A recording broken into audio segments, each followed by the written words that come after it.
anterior pudimos ver un poquito de historia, cómo a partir de los años 80 se fue consolidando esta asignatura en nuestro país, pero que desde fines de la década del 40, con la Segunda Guerra Mundial, se hablaba en el mundo de que era necesario alguna asignatura que contribuyera a la formación en valores de nuestros estudiantes, ¿ya? Pero en Chile se vino a concretar recién en la década de los 80. ¿Ya? Y esta asignatura, como todas las asignaturas que cursan nuestros estudiantes en enseñanza media, tienen un marco legal, ¿ya? Y eso es lo que vamos a conocer nosotros el día de hoy.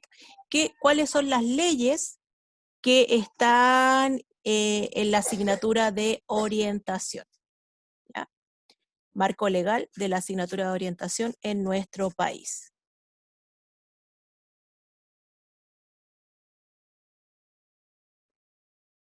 A grandes rasgos, en el sistema escolar, la presencia de la asignatura de orientación tiene las siguientes características. Está presente en todas las asignaturas, ¿ya? La parte transversal, el formar en valores, está presente en todas las asignaturas del currículum nacional, ¿ya?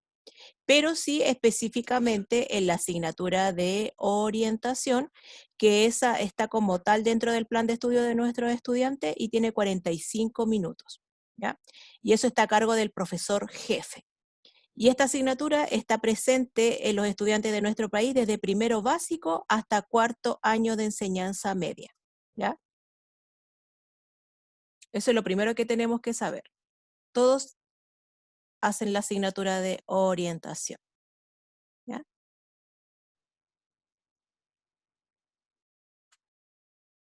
Y aquí vamos a ver algunas de las leyes que rigen esta asignatura, como les dije anteriormente. La primera es la Circular 600 de 1991, que lo vimos a grandes rasgos también, estaba dentro de lo que es la historia de la asignatura de orientación, ¿ya? Cuyas características más fundamentales, acá ustedes van a encontrar cuáles son las funciones que tiene el orientador en el colegio, ¿ya? Y que a la vez tiene que poseer un título profesional de el mundo de la educación, ¿ya? Tiene que ser profesor o educadora de párvulos, ¿ya? Y a la vez, para poder tener este cargo, lo ideal es que tenga un postítulo en consejería educacional, en vocación o en orientación, ¿ya? La idea es que para que el orientador tiene que tener esto, aparte de su título de pregrado y su licenciatura en educación, tiene que tener alguno de estos postítulos para poder ejercer el cargo. También tenemos la ley 19.070, que son los estatutos de los profesionales de la educación, ¿ya? Esta plantea que la orientación educacional y vocacional, supervisión pedagógica, planificación curricular, evaluación del aprendizaje, investigación pedagógica, coordinación de procesos de perfeccionamiento docente y otros son reconocidos por el Ministerio de Educación, ¿ya? Este reglamento dice que todos estos puntos están bajo la supervisión del Ministerio de Educación.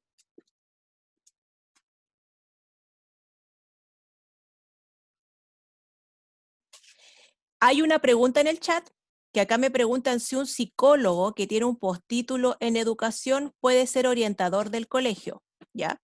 Si tú me preguntas, hasta el día de hoy, por eso mismo viene una reformulación a la circular 600 del año 91.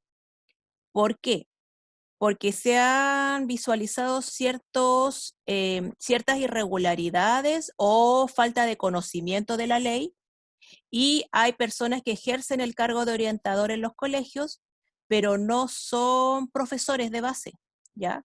Tienen asignaturas, provienen de carreras a lo mejor del área social, como la psicología, el trabajo social, pero no son de base profesores, ¿ya? Y eso es lo que quiere regularizar la ley, independiente que esa persona tenga un magíster o un postítulo o un diplomado en educación, ¿ya? Por ejemplo, un psicólogo puede trabajar en proyectos de integración, ¿ya? Puede trabajar en la parte psicosocial del colegio, puede trabajar el trabajador social también en la parte psicosocial del colegio, pero no en el cargo de orientador.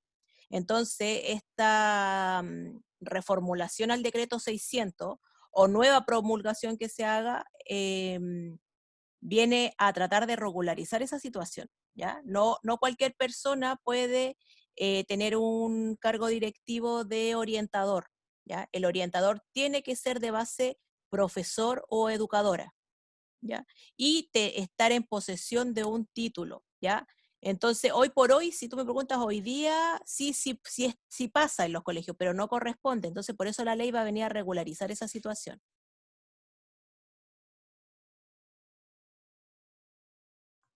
Profesora, disculpe, ¿podría Dime, explicar Bárbara. nuevamente esta ley? Porque no la entendí muy bien. Es decir, que es como algo en lo que se basan todos los profesores de orientación, es como una ley general. ¿La de circular 600? No, esta, el reglamento de ley 19.070.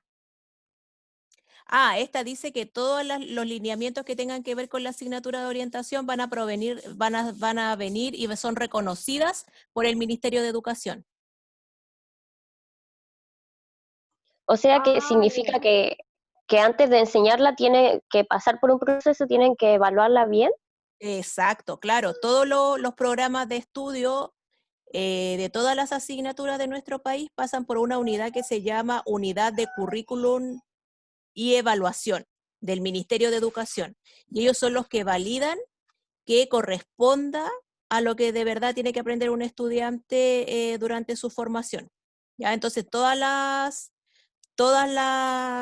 bases curriculares, los programas de asignatura, los planes de estudio, todos pasan por esa unidad de currículum y evaluación, y esa unidad pertenece al Ministerio de Educación. ¿Ya? Entonces, por eso le digo, todo lo que ustedes enseñen, cada contenido que ustedes observan en los programas de asignatura, cada objetivo de aprendizaje que ustedes observan en los programas de asignatura, están avalados y permitidos por el Ministerio de Educación y por la ley. ¿Ya? No es que a un estudiante se le enseñe trigonometría porque sí. Hay una ley que respalda que se le enseñe eso al estudiante. ¿Ya? Todo está normado por leyes. ¿Y quién norma esas leyes? El Ministerio de Educación es el que da el visto bueno, el que oficializa, el que aprueba. ¿Ya? Por eso cada cierto tiempo van cambiando las bases curriculares, porque nuestros niños van cambiando y las necesidades van cambiando también. ¿Ya?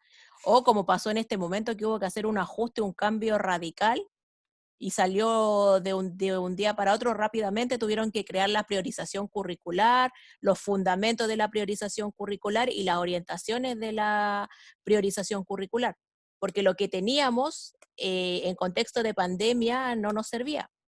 Entonces tuvieron que rápidamente ponerse a trabajar en el Ministerio de Educación y eso oficializarlo y aprobarlo y decretarlo, ¿ya?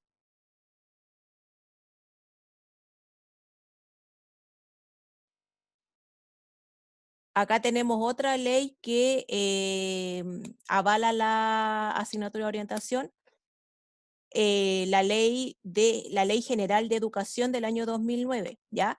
No quiere decir que estas leyes hablan de muchos puntos sobre la educación, pero nosotros estamos sacando ahí donde dice breve descripción, estoy sacando lo que la ley dice que tributa a la asignatura de orientación, ¿ya? Porque las leyes son sumamente amplias y también abarcan otras asignaturas, otras situaciones del, otras situaciones de la educación, ¿ya? Entonces yo solamente les estoy socializando los extractos de las leyes que tienen que ver con la asignatura de orientación. Ahora, si usted lee la ley completa, van a encontrar que tiene 20 y tantas páginas y que apuntan a diferentes ámbitos de la educación, ¿ya? Yo solamente estoy recopilando lo que nos sirve de la ley con respecto a la asignatura de orientación.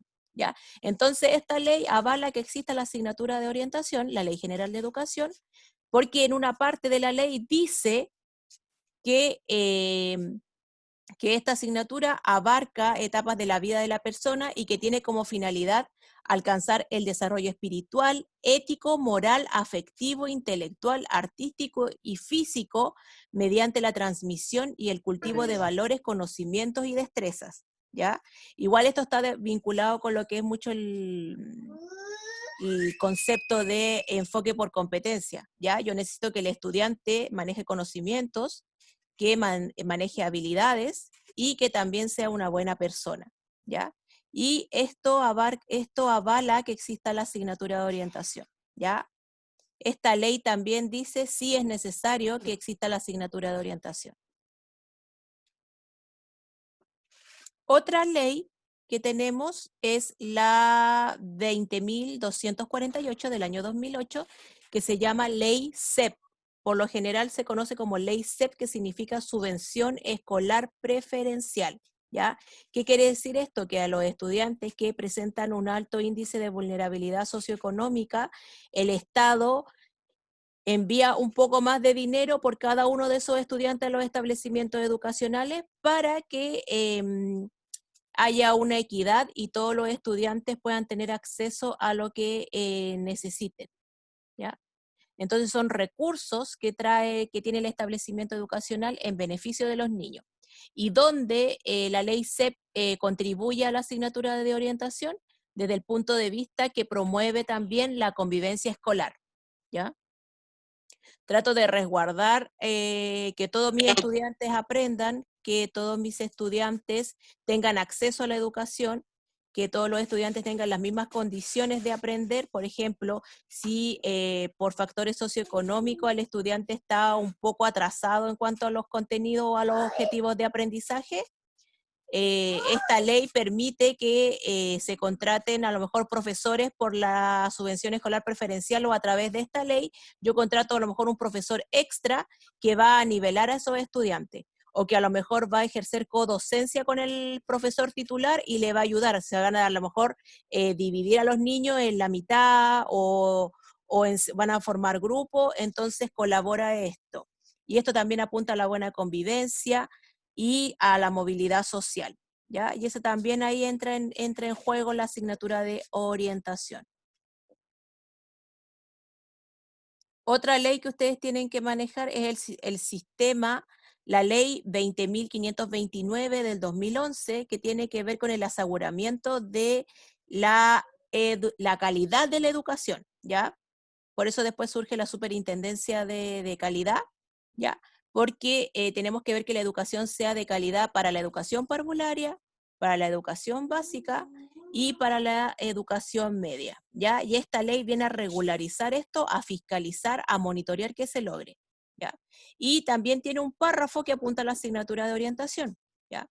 Porque acá dice que evalúa los logros académicos, personales y sociales orientados en los avances a la gestión escolar, ¿ya? O sea, la parte académica es cuando hablamos de las notas, de si aprueba o no aprueba los ramos, pero acá entra en juego la orientación, ¿ya? Este sistema también se encarga de ver la parte personal del estudiante y social del estudiante. Entonces, a través de esta ley también se apoya la asignatura se apoya la existencia de la asignatura de orientación. Profesora, disculpe. Dime, ¿Y cómo Bárbara. sería la supuesta evaluación al tema de lo que es la orientación? ¿Cómo? ¿Cómo sería una evaluación correcta al ramo?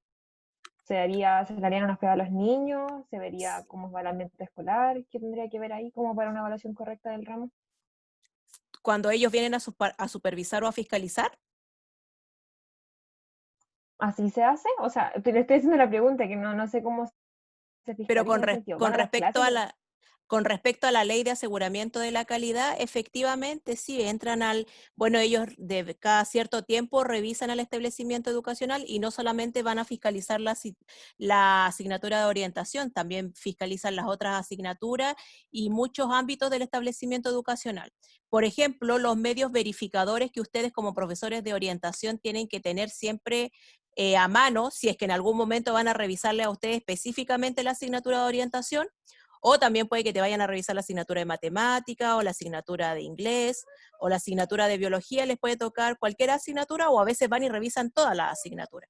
Entonces, tú como profesora, para salvaguardar que estás dando cumplimiento a esta ley, tú tienes que tener tus planificaciones, tiene que coincidir lo que tú declaraste en tus planificaciones. Si ellos van a pedir, ya, tráiganme las planificaciones de orientación, tráiganme 5 cuadernos al azar de los estudiantes y tráiganme el libro de clase. Eso es lo primero que ellos van a hacer cuando van a fiscalizar o a monitorear. Entonces, tiene que haber la triangulación perfecta entre lo que usted declaró